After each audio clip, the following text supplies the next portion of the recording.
Son válidas, van en la dirección correcta y también nos parece que es fundamental hablar sobre el tema de las hipotecas. En la facultad tenemos 2 clínicas sobre hipoteca, sobre darle protección a los ciudadanos sobre reclamos, ejecuciones de hipoteca en estos momentos particularmente, y hay unas interrogantes que se han dado como consecuencia de la supuesta existencia que han planteado algunos bancos de manera voluntaria de hacer una moratoria en el pago de 3 meses y entonces en enero pagar los meses de diciembre, noviembre y octubre. Y hay preguntas, ¿es que se pospone el pago o es que se consolidan esos 3 meses para entonces pagarlos en enero?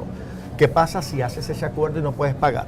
Te pueden dañar el crédito, te pueden hacer cambios en la escritura original y sobre eso nos parece que es fundamental hablar después de este primer receso.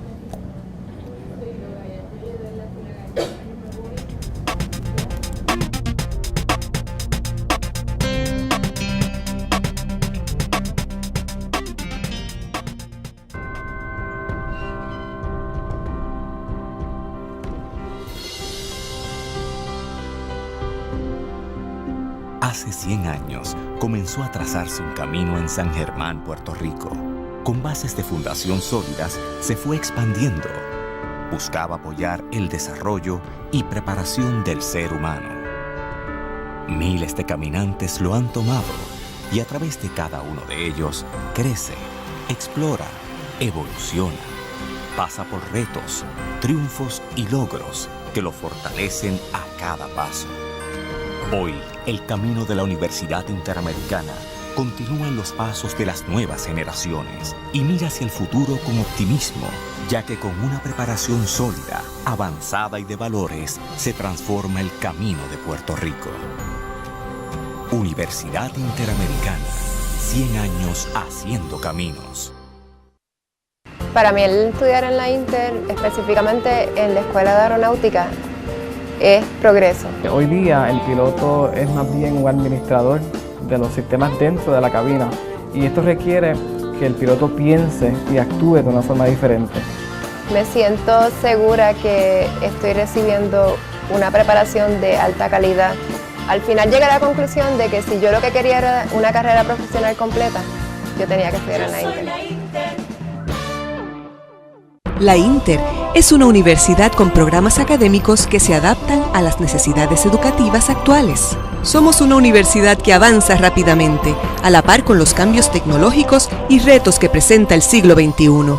Somos una universidad centenaria que prepara los futuros talentos que guiarán el destino de la sociedad puertorriqueña. Somos la Inter, una universidad completa. Somos tu mejor elección.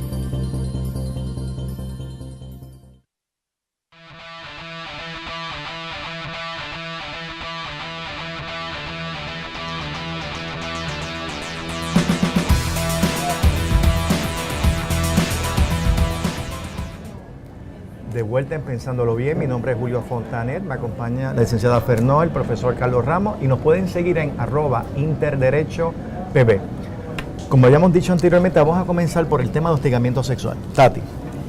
Bueno, es un tema recurrente, ¿verdad? Estamos hablando de ahora porque ha llamado mucho la atención la situación de un gran productor de Hollywood, de uno de los hombres más poderosos de la industria cinematográfica, Harvey Weinstein, que surge que más de 80 mujeres han estado denunciando actos muy grotescos, muy físicos, muy ofensivos de hostigamiento sexual de él hacia actrices o mujeres que querían ser actrices y querían entrar en ese círculo de las películas, etcétera.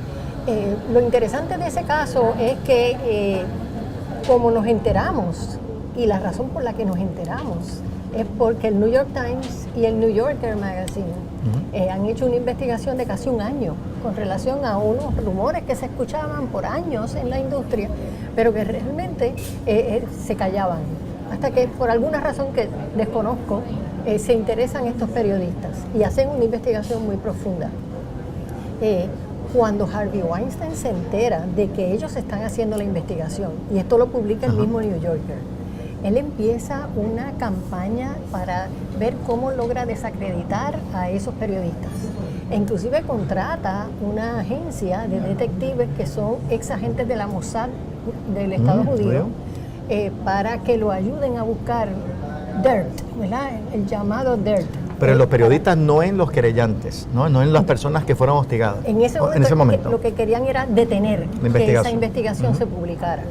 Así que ahí vemos realmente hasta qué niveles se llega en el ejercicio del poder de estas personas que tienen mucho poder económico y en los medios para detener que se sepan estos actos.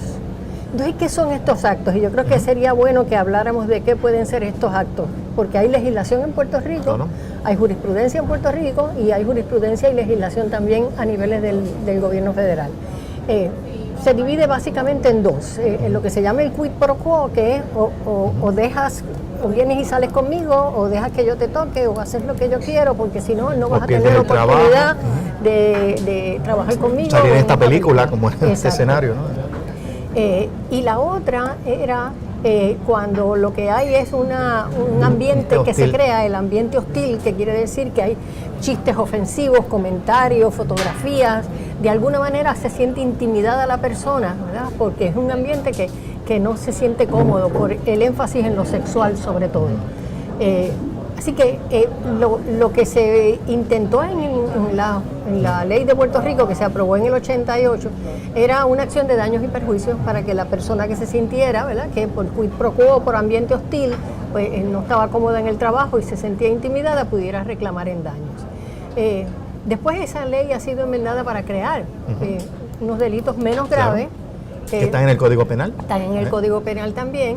Pero vemos que tanto las acciones civiles como las denuncias criminales son pocas. ¿Y por qué son pocas? Y eso es lo que tenemos que también examinar, y eso se está examinando ahora en muchos artículos que están publicándose a niveles de Estados Unidos, desde el derecho y desde los medios.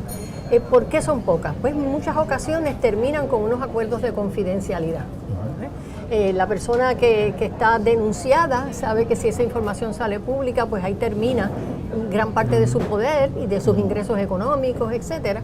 Y entonces transa una cantidad de dinero que en ocasiones, como el caso de Bill Riley, ha llegado a $52 millones en 6 casos. ¿Verdad? Así que estamos hablando de grandes cantidades de dinero en algunas ocasiones. Y las personas que denuncian, las mujeres usualmente, porque aunque esto puede ser de hombre a mujer, de mujer a hombre, de hombre a hombre, mujer a mujer, pero usualmente son mujeres las víctimas, pues negocian estos acuerdos de confidencialidad. ¿Y qué quiere decir el acuerdo de confidencialidad? Pues que se comprometen a no dar públicamente información relativa a nada de lo que ocurrió. Inclusive hay más. Estaba leyendo recientemente un artículo en el que estaban insistiendo en cláusulas que decía que tenían que acordar que dijera, aquí no ocurrió nada indebido.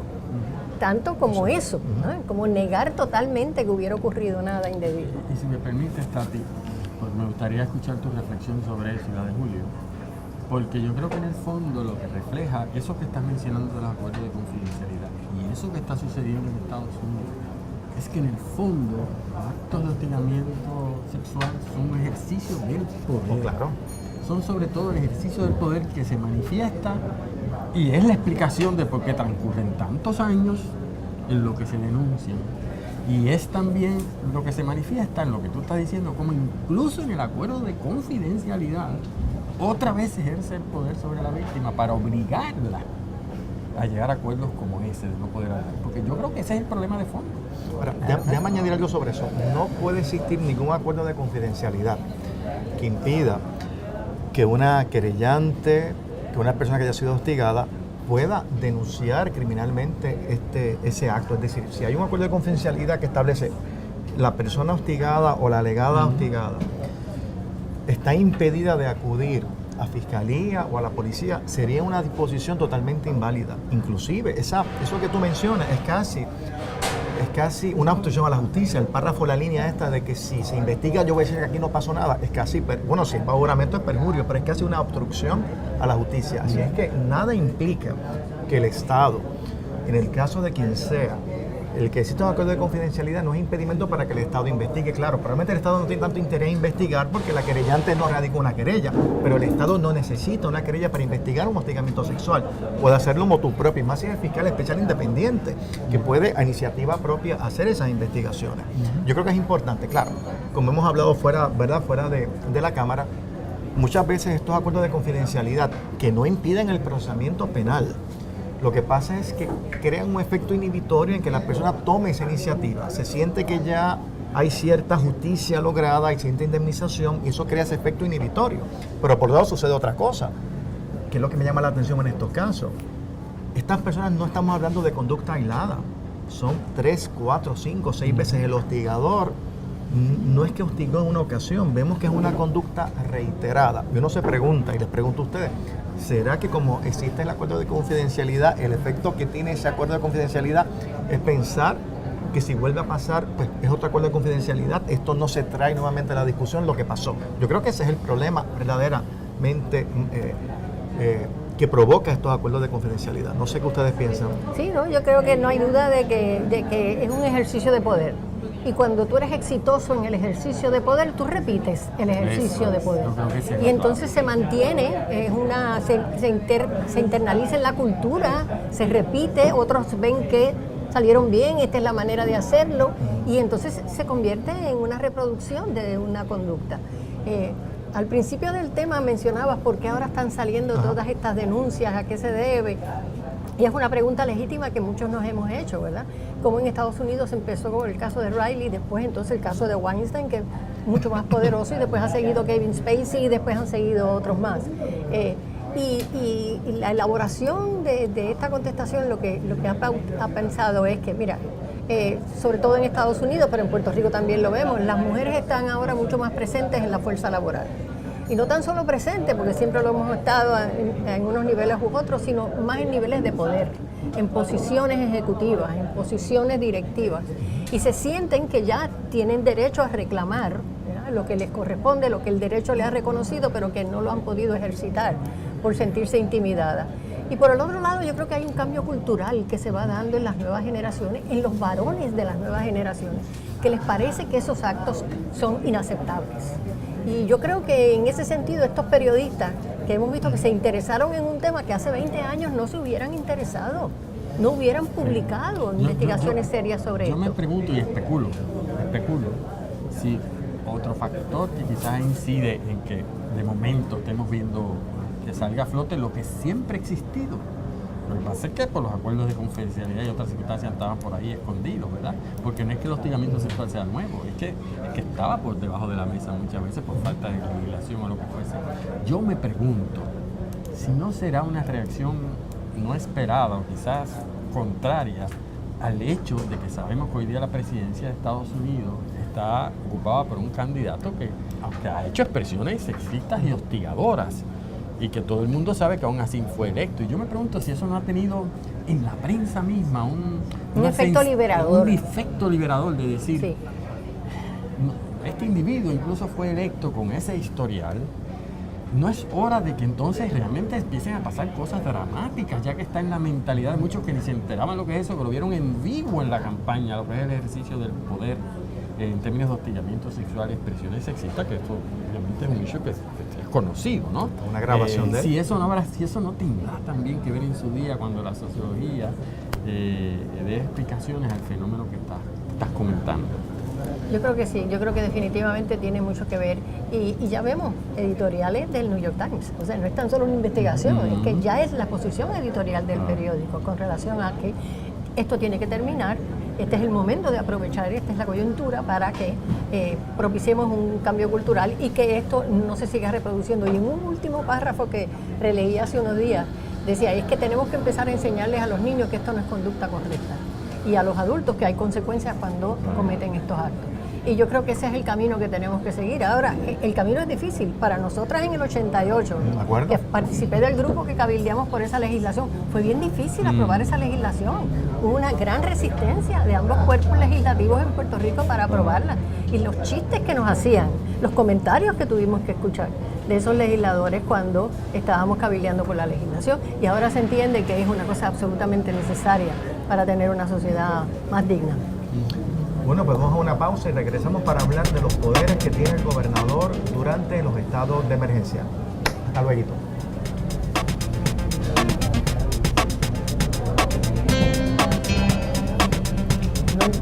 No mire la hora que... Para transformar la historia de nuestro país, tienes que estar bien preparado.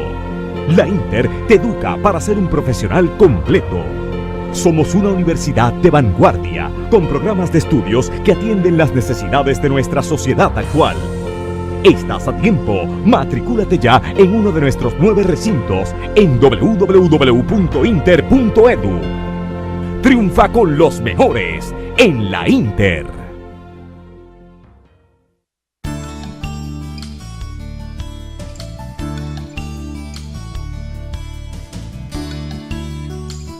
Welcome to the Inter-American University of Puerto Rico School of Optometry. I'm Dr. Iris Cabello, Dean of Students Affairs. I would like you to join us on a simple adventure throughout the facilities and the student life. Thank you. The School of Optometry of the Inter-American University in Puerto Rico has been providing excellent education and services for 30 years. The bilingual nature of the School of Optometry places this optometry program in a unique educational position. Examinations, texts, and patient records are in English. Most of the lectures are also in English language. Spanish language skills are necessary for clinical service in the 3rd and 4th year program. Its student body represents more than 25 states and countries of the world, creating an international, multi-ethnic environment. Students are able to practice in hospitals and external clinical rotations throughout the United States. To the moment, the School of Optometry is the only school that holds an annual convention. The students, ranging from 1st to 4th year, get a chance to bond while attending different activities, exhibits, dinners, dancing and beach games. As a student of our School of Optometry, you have the opportunity to treat patients of all ages in our clinics. You'll meet colleagues from different cultures, languages and beliefs. Learn the Spanish language to serve your patients. Also know more about Puerto Rico. Visit our satellites clinics in the process of rotation. Through years of study you will see and learn about various diseases that affect vision and also do community work. In the pediatrics clinic, you can start seeing patients as young as 6 months old, till 18 years old. Also learning to manage patients with different special needs such as strabismus, ADHD, autism, binocular vision problems among other needs. In clinic, you will learn to do and interpret specialized exams like visual field, use the Optomap, that takes pictures of the retina, and evaluate the optic nerve, macula and the corneal topography. The Center of Access to Information, known as K, formerly known as the library, is on the 1st floor of the school building. It is a complementary unit that integrates educational resources in different formats, the necessary equipment and the physical installations for their use. It supports the academic research and clinical programs of the School of Optometry. They have 18 computers available to students with password and access to the web catalog, the internet and other online databases like Ovid, which has 41 e-books and 29 online journal titles related to the vision science discipline. Related to vision, all of the museum items are under custody of the GAI. The collection includes old and rare materials and equipment that hold bibliographical value, or are difficult to obtain. Some of them have been in our collection since its origin, or have been donated through the years, for their historical value. Behind the School of Optometry building, is the university housing. There are 3 walk-up style buildings of 4 bedrooms each. They are completely furnished with security system, and access control. Our students become professionals prepared to serve the needs of all patients, but most especially, the growing Hispanic population in the continental United States. For more information contact us, at admissions, 787-765-1915, extension 1020.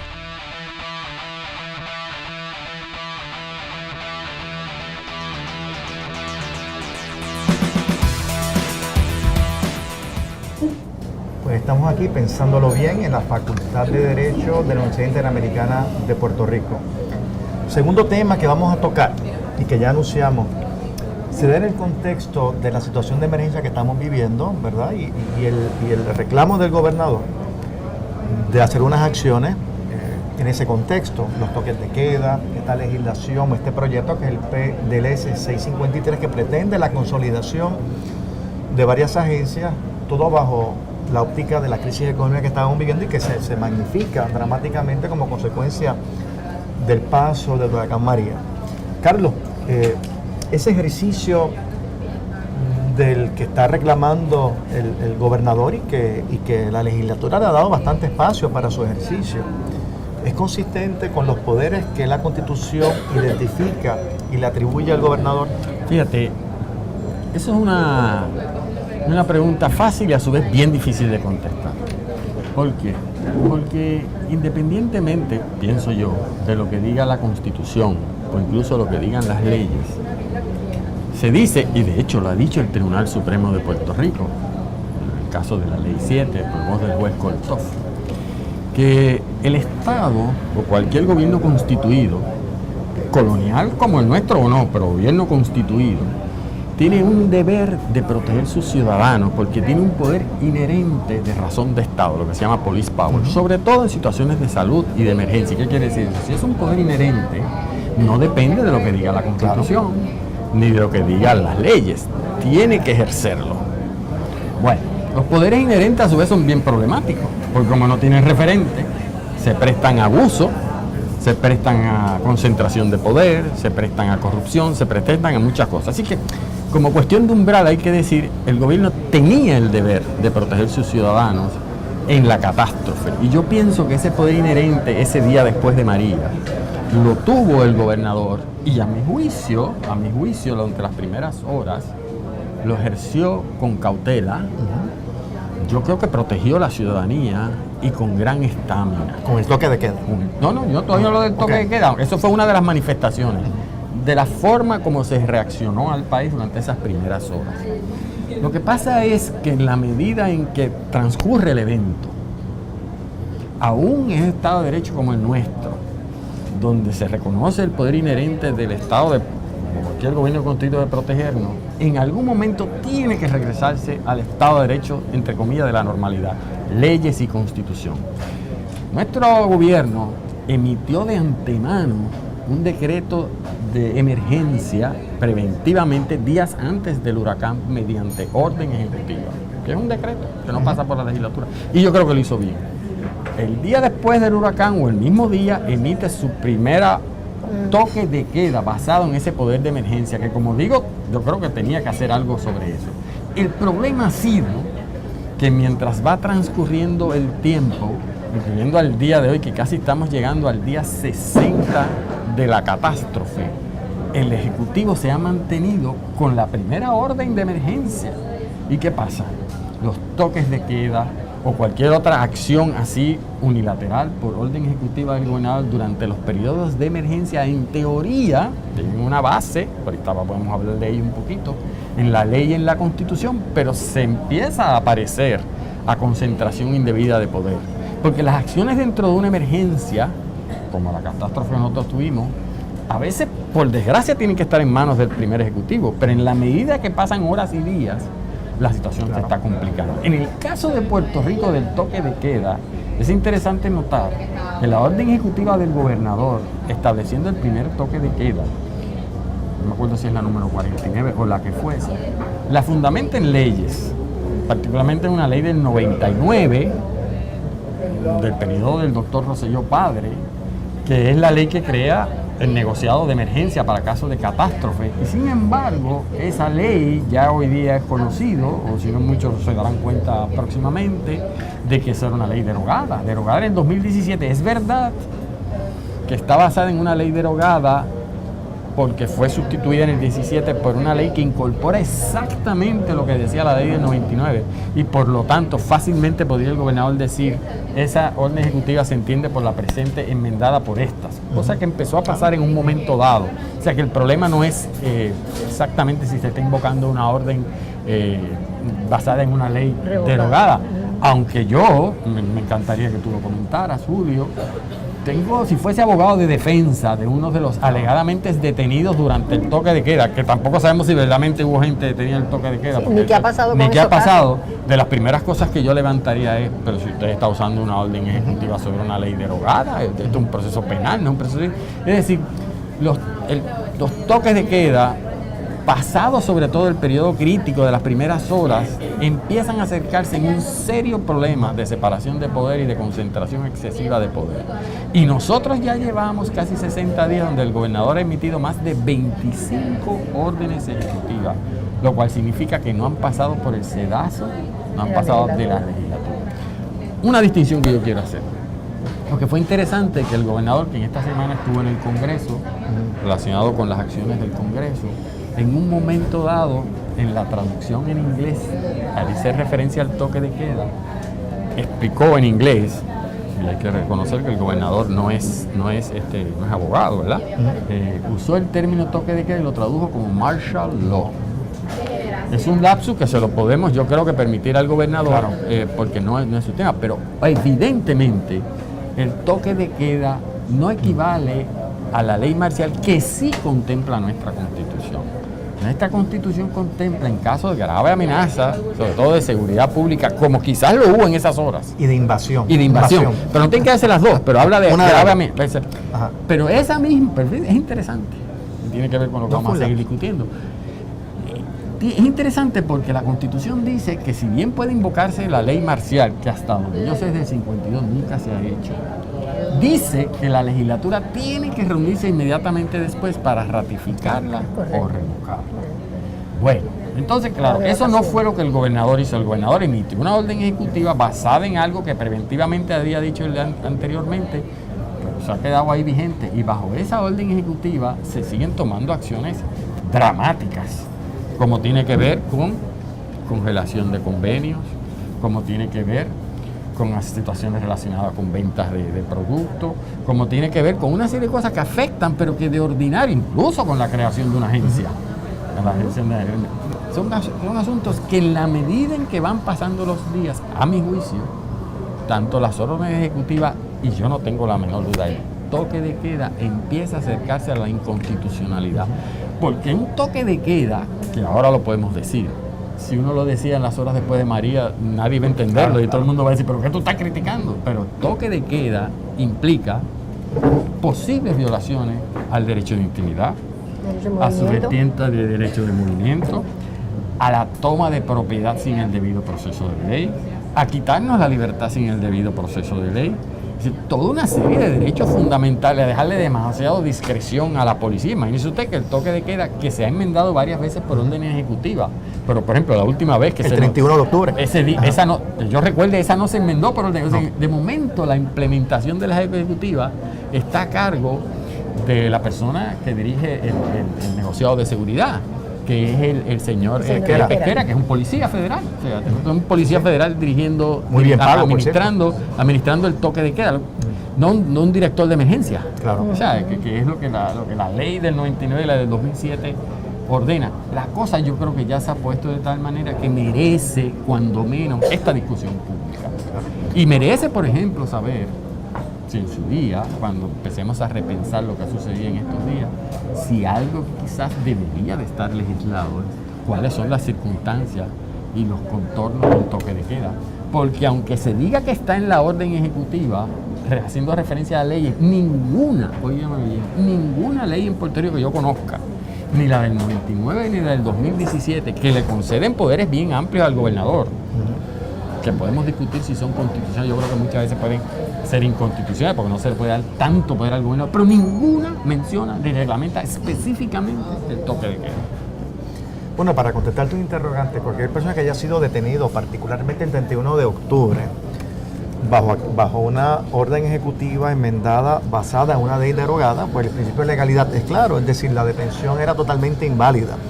Y no estamos criticando, y tú no has criticado, es decir, la deshabilidad de hacer un toque de queda después de una tragedia como esta, ¿no?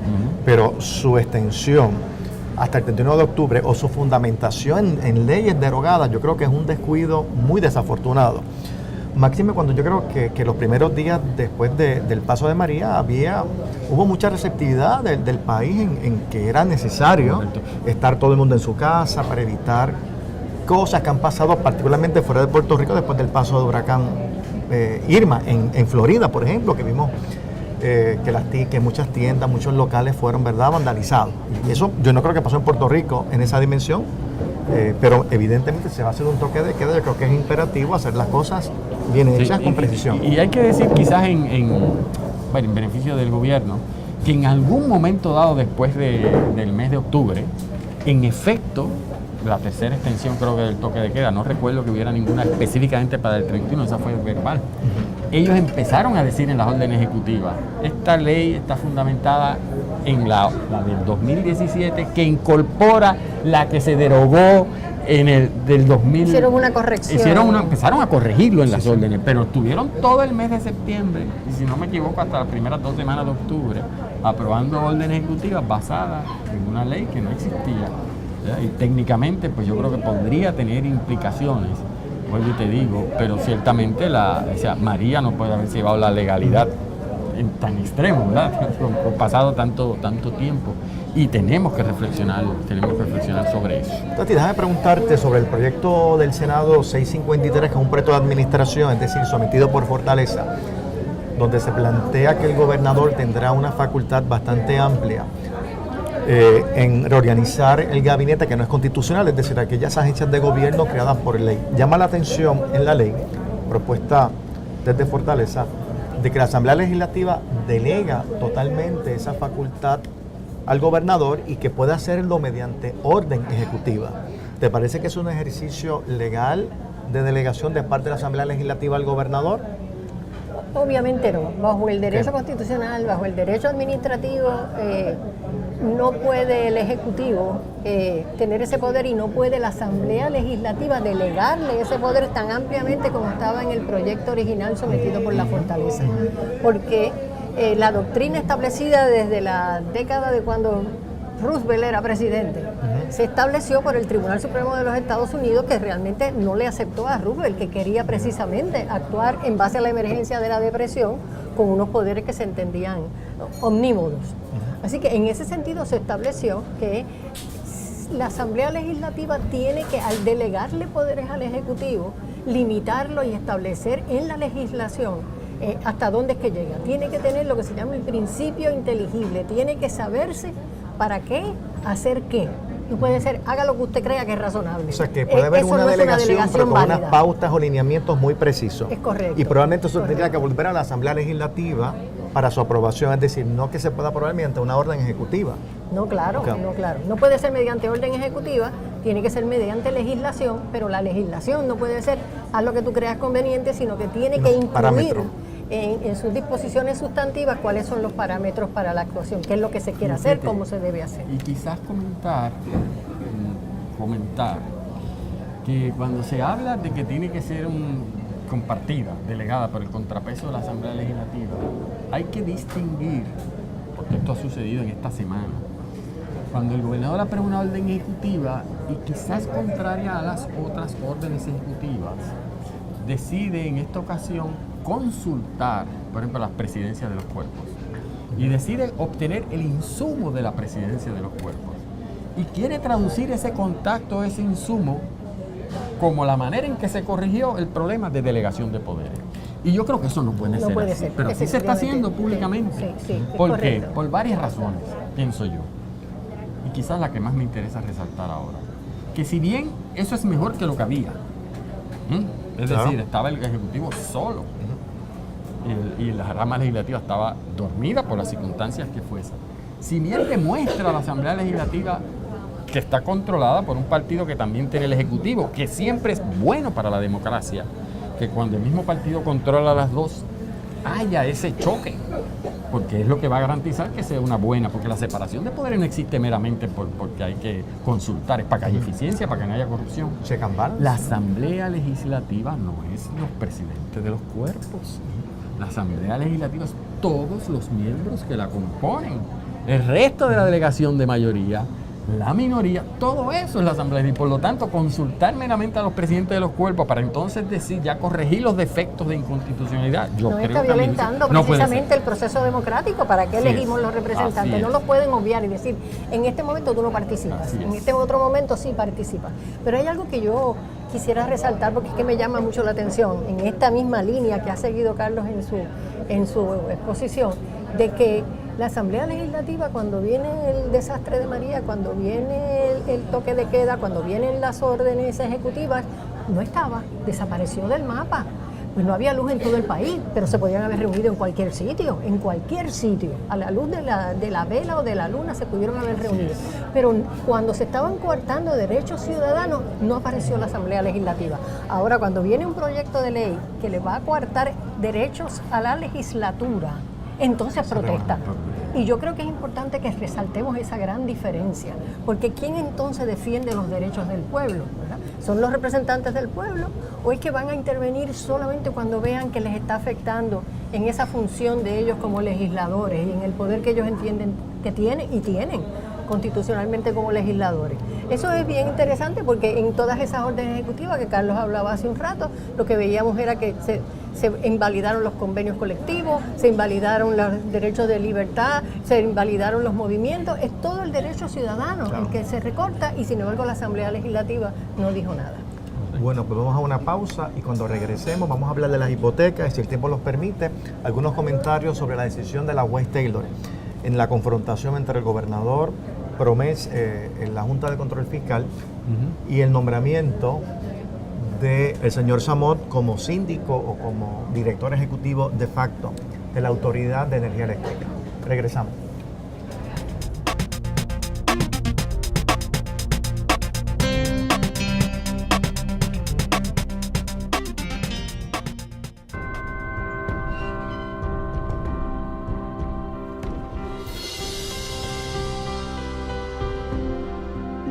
Hace 100 años comenzó a trazarse un camino en San Germán, Puerto Rico. Con bases de fundación sólidas, se fue expandiendo. Buscaba apoyar el desarrollo y preparación del ser humano. Miles de caminantes lo han tomado y a través de cada uno de ellos crece, explora, evoluciona. Pasa por retos, triunfos y logros que lo fortalecen a cada paso. Hoy, el camino de la Universidad Interamericana continúa en los pasos de las nuevas generaciones y mira hacia el futuro con optimismo, ya que con una preparación sólida, avanzada y de valores, se transforma el camino de Puerto Rico.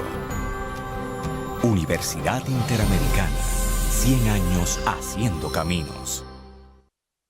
Para mí el estudiar en la Inter, específicamente en la Escuela de Aeronáutica, es progreso. Hoy día el piloto es más bien un administrador de los sistemas dentro de la cabina y esto requiere que el piloto piense y actúe de una forma diferente.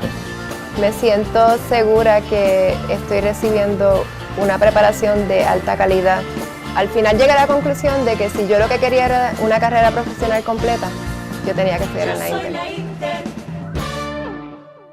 La Inter es una universidad con programas académicos que se adaptan a las necesidades educativas actuales. Somos una universidad que avanza rápidamente, a la par con los cambios tecnológicos y retos que presenta el siglo XXI. Somos una universidad centenaria que prepara los futuros talentos que guiarán el destino de la sociedad puertorriqueña. Somos la Inter, una universidad completa. Somos tu mejor elección.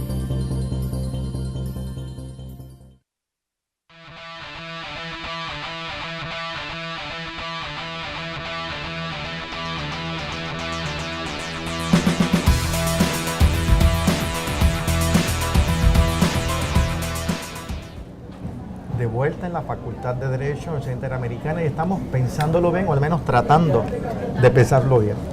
Bueno, nos queda el tema de las hipotecas, que es un asunto muy importante. Puerto Rico vivía ya una crisis económica antes del paso del huracán María. Muchas personas tienen que pagar hipotecas, no han podido pagar hipotecas porque tienen que comprar plantas, pagar cash, las comidas, es decir, la vida cotidiana o los gastos que uno tenía presupuestados, pues realmente hemos tenido que hacer todos y todas ajustes. Esos son los que tienen ingresos, Claro. porque hay quien se quedó absolutamente sin ingresos.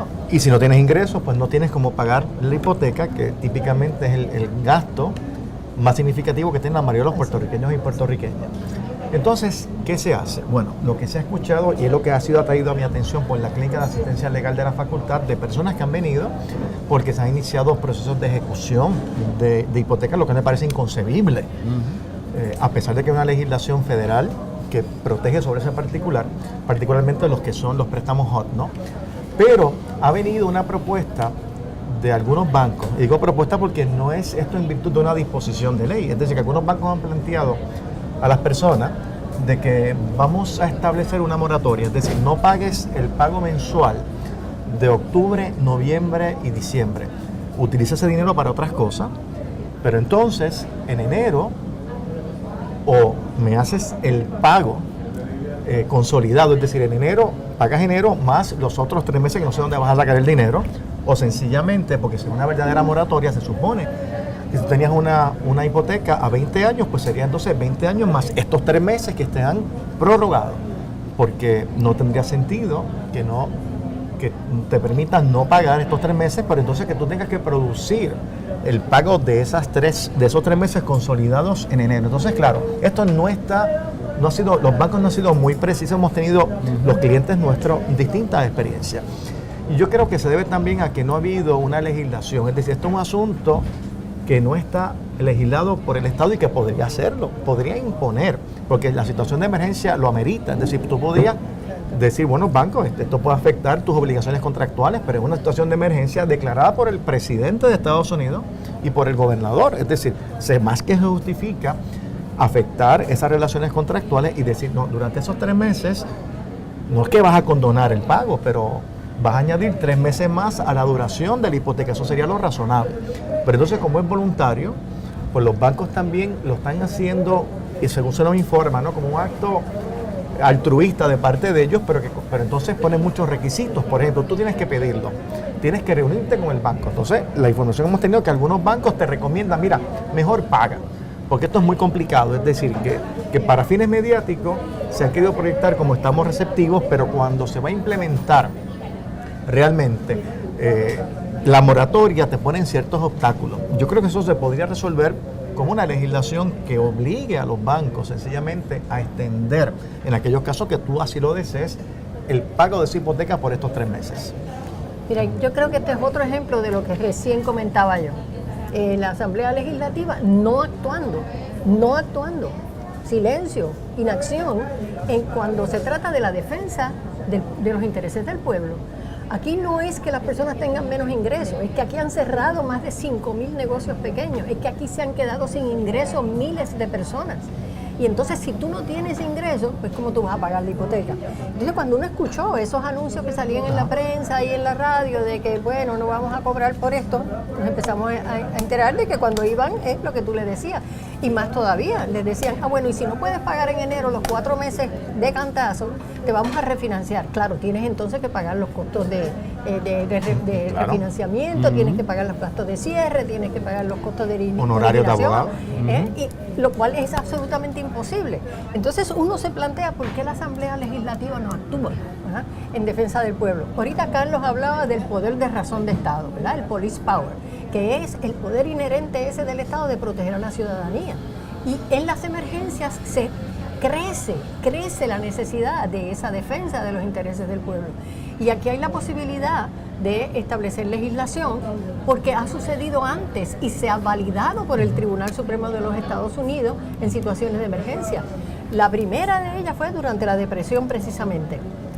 Se aprobaron unas legislaciones para extender los periodos de las hipotecas, precisamente eran casos de hipotecas y garantías hipotecarias. Y el Tribunal Supremo de los Estados Unidos validó esa legislación, validó. ¿Cómo se contesta el argumento que muchas veces traen entonces los bancos diciendo, pero eso viola la Constitución, tanto la federal como la nuestra, que tiene una disposición que dice que no se menoscabarán las obligaciones contractuales? Y aquí hay una obligación contractual entre el acreedor y el deudor. Así que entre el banco y la persona que quiere quedarse en su casa. Pero precisamente eso fue lo que determinó el Tribunal Supremo de Estados Unidos y estableció una doctrina que ha sido reiteradamente confirmada por el mismo tribunal después de la depresión, cuando hubo otra crisis en las 70s, 80s, hubo otros casos que llegaron al Supremo y el Tribunal Supremo dice, mira, aquí lo importante es ver si el menoscabo es sustancial, es grande, se le está quitando alguno de lo que pactaron. Pero cuando se trata de medidas como la de extender el periodo de la hipoteca, en vez de 20 años, pues 20 años y 6 meses, va a recuperar todo. No se le está quitando nada, lo único que lo va a recuperar más tarde. Va a cobrar la creencia más tarde en el término de la hipoteca. Así que el tribunal ha dicho, si no hay un menoscabo sustancial y si hay un interés legítimo del Estado y si hay una relación, ese interés que es que te quedes en la casa, que no pierdas esa casa, que te dé tiempo a que tú te puedas reconstituir económicamente y ver si tu negocio abre o si tu patrono te llama nuevamente al trabajo, pues que te den un espacio y sea validado. Así que es inconcebible para mí que en un momento como el que estamos viviendo, la legislatura no ha ganado. FHA, que en situaciones de emergencia no puedan ejecutar la hipoteca, pero eso no aplica a préstamos convencionales. Nada quita que la Asamblea Legislativa extienda esa misma protección a préstamos convencionales. Claro. Y con relación a lo que comentan y decía Tati, no solo el Tribunal Supremo lo ha hecho claro desde los casos de la depresión de la década de los 30, sino que el Tribunal Supremo de Puerto Rico en los casos de la Ley 7, por ámbito mínimo, es decir, porque no tenía claro en un sentido la misma otra opción, ha extendido esa jurisprudencia sobre menoscabo de obligaciones contractuales a Puerto Rico. Y ha dicho, por ejemplo, igual que hizo el Tribunal Supremo en esos casos, que el poder del Estado, sobre todo en situaciones de emergencia, para intervenir en contratación privada, como la que estamos hablando aquí, entre un dueño de una casa y su acreedor hipotecario, es mayor lo que puede hacer la legislatura en términos de menoscabar a lo que puede hacer cuando quien menoscaba es el gobierno, que cuando uno tiene un contrato con el gobierno y el gobierno quiere alterarlo unilateralmente, porque el Tribunal Supremo de Estados Unidos de Puerto Rico ha dicho, tienes el sartén y el mango, entonces ahí vas a tener que tener mucho más cuidado de cómo lo haces. Pero ha hecho claro que cuando es menoscabar contratación privada, el poder es mayor, sobre todo en situaciones de emergencia. Y yo puedo entender el argumento de la banca, lo puedo entender. No solo en el sentido de que siempre quieren, obviamente, ser un negocio privado, ganar dinero, pero puedo entender el argumento macro, en el sentido de que eso altera la seguridad jurídica en un momento donde necesitamos inversiones y contratos. Yo eso lo puedo entender. Lo que pasa es que el lugar donde se tiene que estar discutiendo eso desde hace tiempo, balancear ese interés con la inconsistencia que se está dando en el país con las prácticas bancarias de algunos bancos y otros no, unos siguiendo una norma y otros no, que a propósito aplica lo mismo para la industria de las telecomunicaciones. Algunos están dando un crédito, otros se va a reflejar inmediatamente. Hace tiempo que la Asamblea Legislativa de Puerto Rico, sobre todo ahora que ha despertado otra vez, particularmente porque, como decías, todavía sigue la emergencia, porque el decreto de emergencia parece que va a ser de muchos años, pues con más razón. Claro, se necesitan medidas paliativas. Se necesitan medidas paliativas y el poder del legislador, la razón de Estado frente ahora, a ese reclamo de seguridad jurídica o de intereses privados, que sin duda es legítimo y hay que tomarlo en consideración, claramente está llorando ante los ojos de todos, porque se requiere que esto cuando menos se inicien proyectos, discusión de qué es lo que está pasando y no lo estamos viendo. ¿Qué es lo que está pasando y qué es lo que podemos hacer para defender a la gente? Eso es lo que realmente uno echa de menos en estos momentos de tanta crisis y pocos paliativos. Tati, ¿podrías explicar un poco en qué consiste el Loss Mitigation Program? Pues el Loss Mitigation Program tiene ya varios años, se estableció ya con la administración de Obama, creo que fue, y lo que plantea... Y se creó una legislación paralela a nivel de Puerto Rico. Se creó.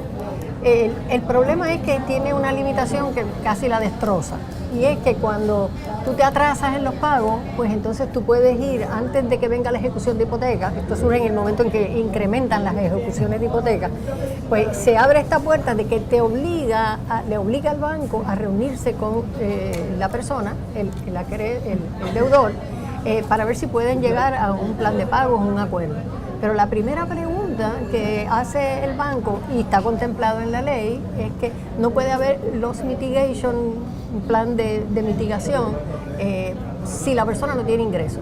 O sea que ya todo aquel que se quedó sin trabajo, todo aquel que el patrón no ha cerrado ilimitadamente en lo que llega a la luz o lo que sea, pues no puede beneficiarse de un plan de pago, de un arreglo especial, si no prueba que tiene los ingresos. Así que ahí se acabó el loss mitigation. Quien único se puede beneficiar es alguien que haya tenido una reducción en el ingreso, pero que todavía tiene unos ingresos con el que le puede hacer una oferta al banco que el banco entienda razonable. Y es bueno mencionar, Julio, que lo dijiste ahorita, que tanto nuestra clínica como la Universidad de Puerto Rico, por unos fondos que han recibido, tienen una clínica especializada en personas afectadas precisamente por esa situación, de la forma como se está ejecutando el loss mitigation. Porque aquí estamos apuntando hacia que posiblemente hay que enmendar legislación, que se sepa que a las personas de bajos ingresos, por lo menos en nuestra clínica, no sé cuánto más espacio puedan tener los de la UPR, no sé si tendrán los mismos criterios. Ahí hay un servicio disponible para ser representado. Invitamos a los amigos y amigas que quieran más información a comunicarse con los licenciados Steven Lauser y Félix Rivera acá en la clínica, el 751-1912, en esta facultad, o venir aquí a nuestra facultad, en el sector Tres Monjitas, al frente de Plaza Las Américas. Vamos a la última pausa y a nuestro regreso vamos a hablar sobre la interrogante jurídica que tiene que ver con la decisión de la juez Taylor.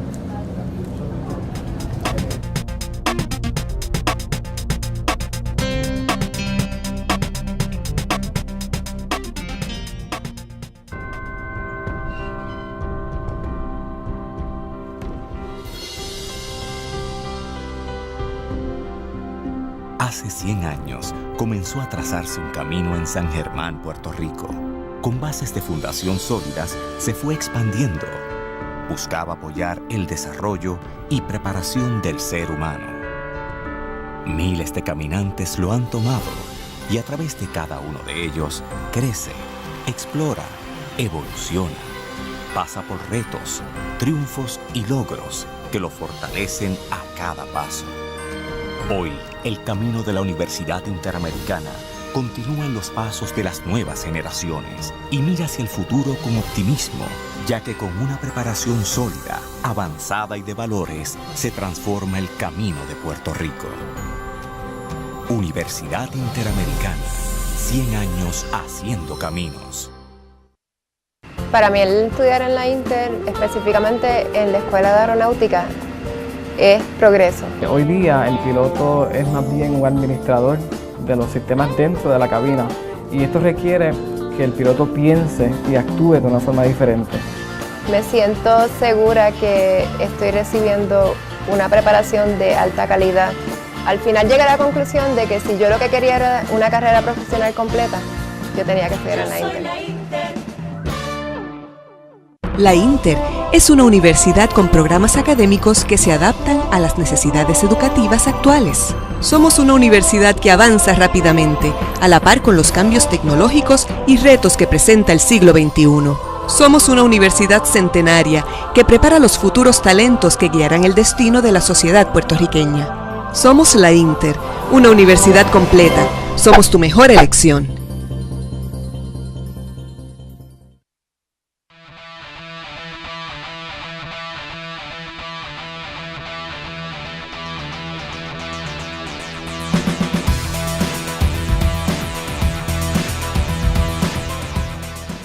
De vuelta en la Facultad de Derecho de la Universidad Interamericana y estamos aquí tratando de pensarlo bien.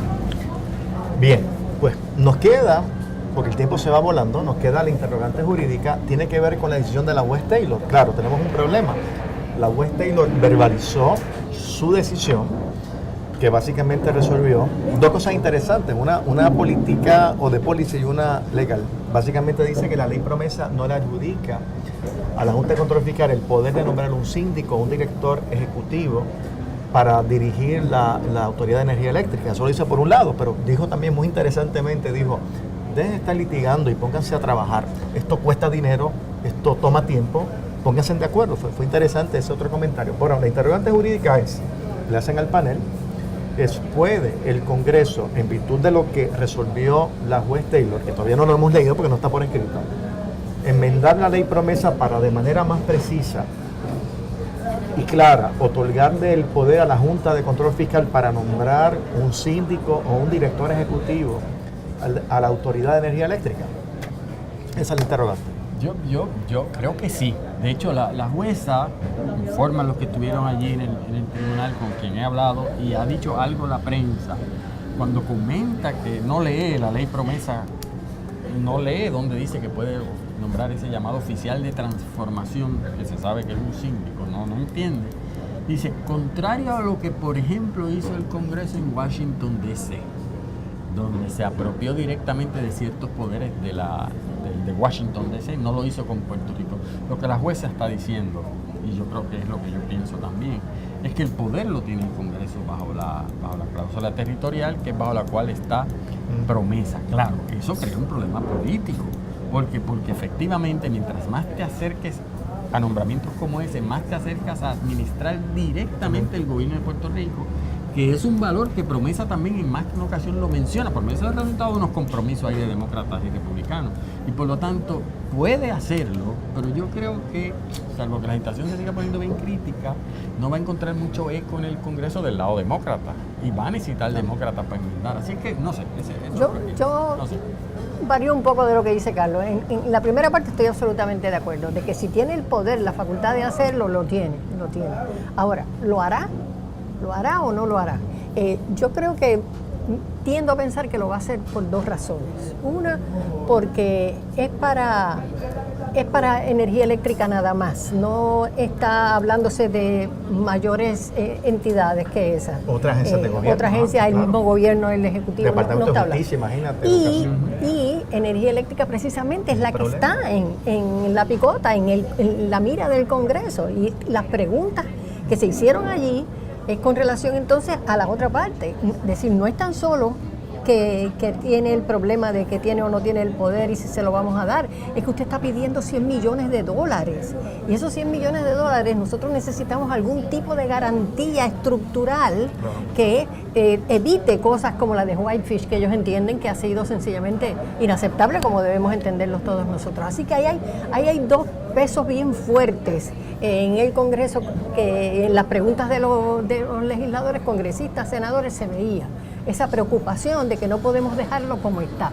Algo tiene que hacerse para garantizar de que haya una mejor fiscalización o ejecución de la función pública. Y quizás, atendiendo a la preocupación o a la duda que yo tengo, la manera de lograr el consenso con los demócratas, que sueltan más dinero que los republicanos, es, bien, condicionemos los fondos entonces a que se haga esto, pero a cambio de eso dale los fondos, que es lo que los republicanos nunca quieren hacer, soltar dinero. Quizás ese vaya a ser el consenso para entonces los que temen, no puedes quitar más gobierno propio, que es lo que dicen los aliados del gobierno propio de Puerto Rico, que muchas veces son demócratas, a la realidad que quizás esa va a ser la salida para efectivamente controlar directamente la autoridad de energía eléctrica. Pues bueno, ese es el programa para el día de hoy. Queremos invitar a los estudiantes que nos están viendo que hoy a partir de las 3 tenemos una barbacoa para, ¿verdad?, celebrar un poco esta crisis económica, para un poco distraernos. Así es que todos los que están, recuerden, hoy desde las 3 va a haber hot dog, creo que va a haber chorizos también y va a haber hamburgers. Así que aprovechen de 3 a 5, de 3 a 6 y luego se ponen a estudiar. Así que no nos vemos el jueves que viene, que es Día de Acción de Gracia. Nos veremos el otro jueves. Así es que, como siempre, un placer estar con ustedes. Y como siempre, a tratar de pensarlo bien. Hasta luego.